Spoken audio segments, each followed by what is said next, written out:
Bruxismo tem relação com cárie?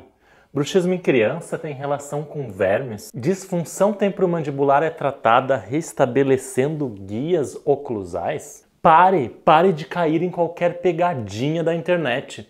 É importante se atualizar com evidência científica de alto nível. Eu sou o professor André Porporati, hoje professor contratado na Université de Paris, e no decorrer dos meus 13 anos como cirurgião dentista, eu já publiquei mais de 90 artigos científicos de alto impacto.